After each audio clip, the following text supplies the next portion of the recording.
Koro in PNU ng'amu dong PNU ng'eni gik ni wacho adier an seche moko asedhi kata e rally mag Azimio to koro kaneno principles mochung' mobet mbele ni mage koro co-principles to seche moko idwa mana ywak iwacho ni ai to party wane odong' e ng'ageri nyaka koro respect, with all due respect to nyaka wamigi, lakini ka koro Wangeria mane atiyogo nwatiyo kode breweries to in gi Eugene to in gi Munyagiri koda gidhi koda giniye koda ginoko iwach kisungu wacho ni the difference is the same.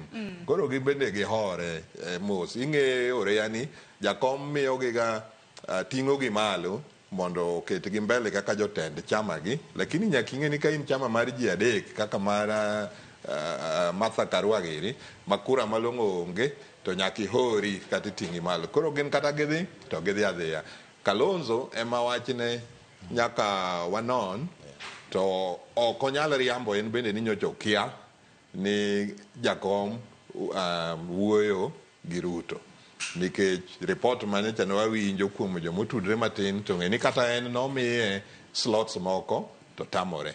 Koro nitie jomoko mapingo kata mana Secretary General mar ODM Wafula ne koni gini jakom ok oyiero jakom yiero ok doyier joluo ariyo. Ang'o marach ka joluo ariyo obet e cabinet one at least 12% maka cabinet gin 22 to ne obeni wan kar ji ariyo ang'wen kanyo. Koro jomoko pingo nikech gin magionge to koro Azimio to kalore gi history mar Kenya coalition madhi post election kapok olokre party to bende onge.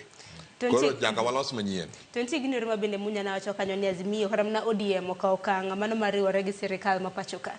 Nitiere liel moro ma bende ogai mar Azimio Raila Odinga na nitiere gwenge mago mag Siaya ma bende noyango ni ODM gionge ei sirikal. Wacho ni pod en kweth mapingo piny owacho momiyo neno kata mana agendas gik ma bende chenro ma bende gidwaro mar mondo mi sirikal kete tim pod gidhi godo nyime mar mondo mi okadalo kata mana twak bedie.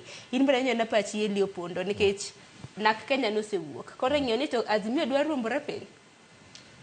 Kaka CPA Jojo owacho, nitie jomoko mane kawo advantage mar popularity mar ODM like Martha Karua.